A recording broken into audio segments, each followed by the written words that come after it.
Welcome back, everyone, to another episode of the Cover 2 podcast. As always, I'm your host, Lawson Turner, and the Boston Celtics are one game away from capping off their fantastic season with an NBA championship as they win Game 3 last night, 106 to 99. But let's get straight into how this game unfolded. When the second the game tipped off, I'm like, okay, no Porzingis. I want to see how Dallas looks out the gate. They jumped out to a 13-point lead early, as through the first 7 minutes, Dallas was getting to the paint at will. It was something that, when I was going over Porzingis' injury in last video, Dallas is going to have an advantage, driving towards the rim now due to you don't have that 7-2, 7-3 fantastic shot blocker in Porzingis, hanging around the rim anymore. I thought Kyrie Irving for the entirety of the game came out on he came out on fire through the first 7 minutes. He had 9 points, uh, 1 rebound, 2 assists, and Luka was also on fire just like Kyrie. 9 points, 2 rebounds, 3 assists. Out of their first 25 points, which was, looking back at it now, a quarter of the points they scored or assisted on 23 of their first 25. They were exceptional. Now, Boston is a championship level team. We've seen it all year. We've seen it through these postseasons. For whatever asterisk you want to put on their championship contending run, their championship level team. So they're gonna, go on runs throughout, the second, third, fourth quarter, and even towards the end of the first, which, you know, Dallas jumps out to this 13-point lead, and then as much as I love Luka, his foul baiting can kind of get under my nerves because Boston closed the quarter on a 5-0 run purely off of Luka step back threes and falling and complaining at the refs.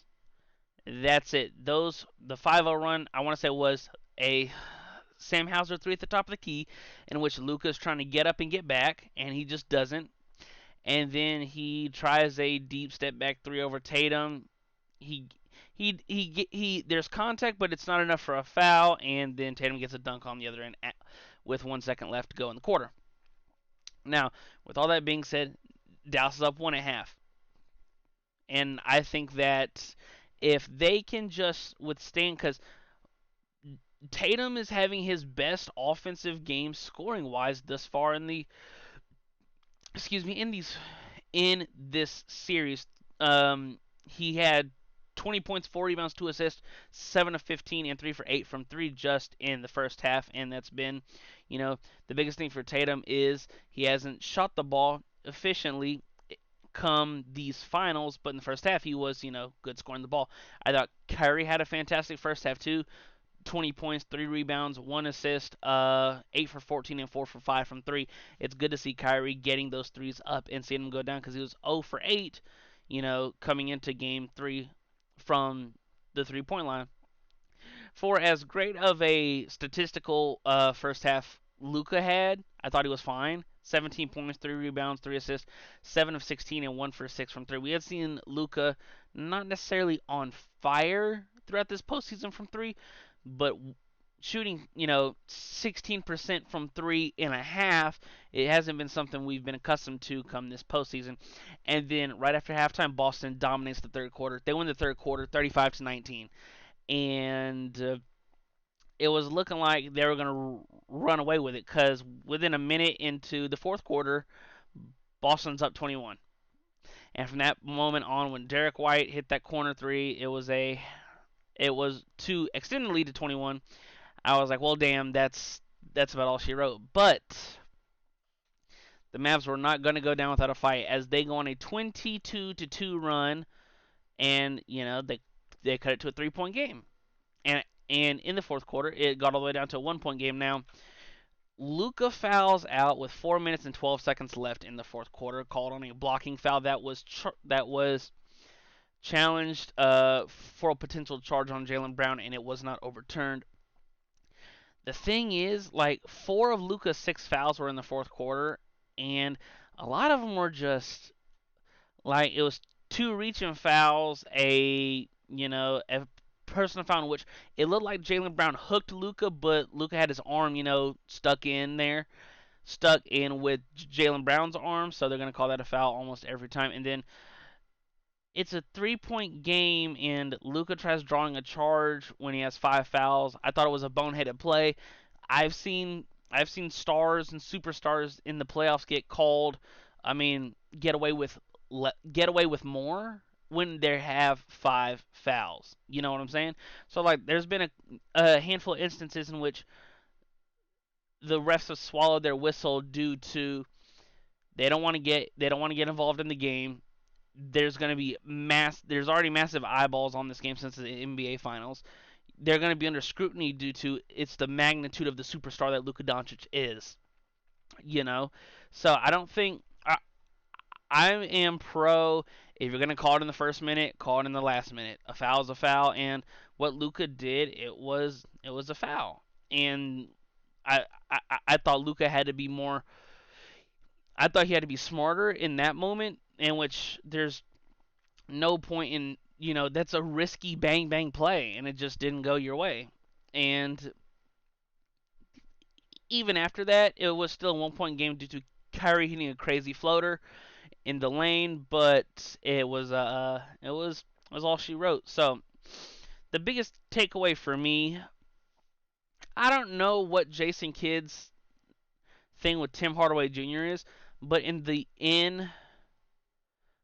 29 minutes that he did not play, they outscored they as in the Mavs outscored Boston by 9. That's pretty good, outscoring maybe the best overall team by 9 points in those 29 minutes. Fantastic.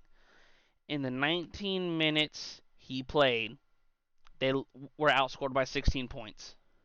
That's your game. Now, where I think that they did end up losing the game, like as much as Tim Hardaway Jr., who shot 0 for last night, um, I thought with 5 minutes and 25 seconds left in the game, it's a 3-point game. Dallas grabs a defensive rebound, and Jason Kidd calls timeout. 2020 being what it is, there's no reason to call timeout there. You're on a 20-2 run at that point in the fourth quarter. The crowd is going insane, and you call a timeout there, and then right after the timeout, Luka picks up 2 fouls within 1 minute, and then Boston closes the game on a 13-9 run, and you end up losing the game. All that after the timeout. Now, to wrap up, Jaylen Brown was fantastic in the second half. He ended the game with 30 points, 8 rebounds, 8 assists. Jason Tatum, his best game of the finals thus far, 31 points, 6 rebounds, 5 assists. Derek White, timely threes when needed. 16 points, 5 rebounds, 4 assists. Fantastic for his, role. I thought Kyrie Irving played by far his best game of the finals. 35 points, 3 rebounds, 2 assists. He only took 1 3 in the second half, which was alarming to me for whatever reason. Like, in the first half, you were 4 for 5.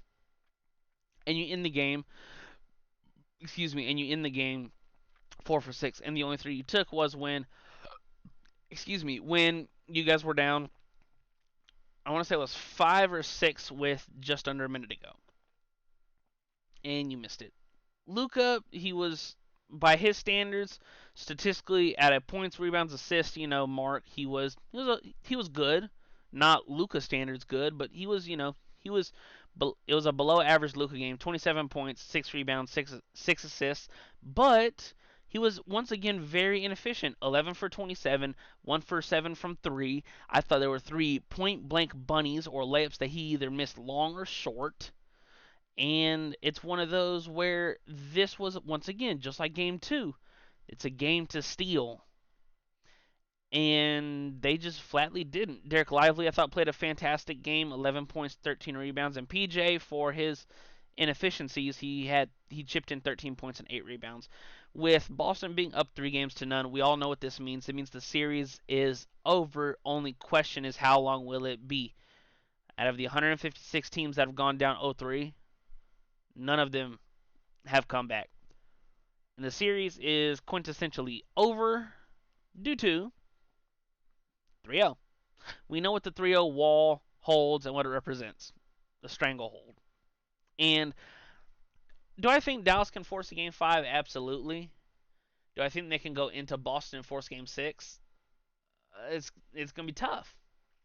It's going to be tough. I think the series is over. I was wrong. Boston, it has proved that they're the better team and that they will eventually be hoisting number 18 banner number 18 over the next probably week.